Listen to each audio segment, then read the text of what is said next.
Crucial moment right now in American politics, with the Republican Party facing a very stark choice about its future.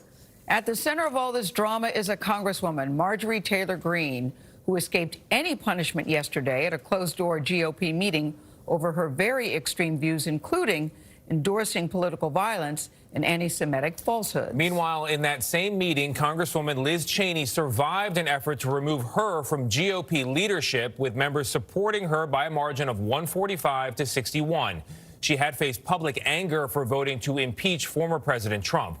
Kris Van Cleave is on Capitol Hill for us. Kris, good morning to you. The Democratic-led House is holding a vote to remove Republican Congresswoman Greene from committee assignments today. So, simple terms, what's on the line here?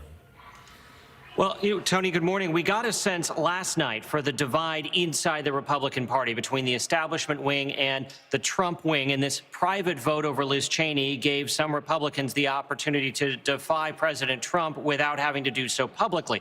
That will be a little bit different in today's vote. This is something that's being forced by Democrats, and it's a clear effort to tie Republicans to conspiracy theories like QAnon.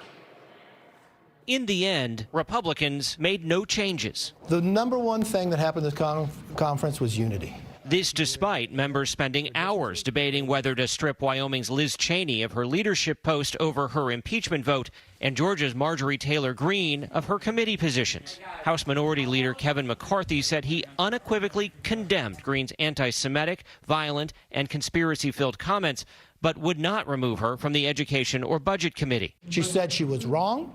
She has reached out in other ways and forms, and nothing that she said has been based upon since she's been a member of Congress. But Greene has not publicly apologized, tweeting Wednesday, no one was owed an apology and she would never back down. After McCarthy declined to act, Democrats announced they would, scheduling a floor vote Thursday against Greene. It's an unprecedented action. Usually party leaders decide to remove one of their own. In 2019, GOP leadership removed Iowa Republican Steve King from his committees after he questioned when the term white supremacist became offensive. King lost in a primary last year. The most recent member to be expelled from Congress was Ohio Democrat James Traficant in 2002.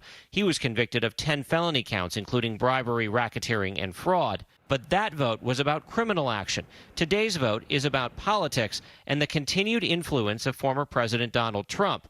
Former Senator Marco Rubio campaign manager Terry Sullivan. At the end of the day, this vote is going to be, we're going to see where everybody stands on it. They're going to be forced to vote up or down, Republican and Democrat. The party is in the desert. It needs to find itself, and it needs to refine its principles.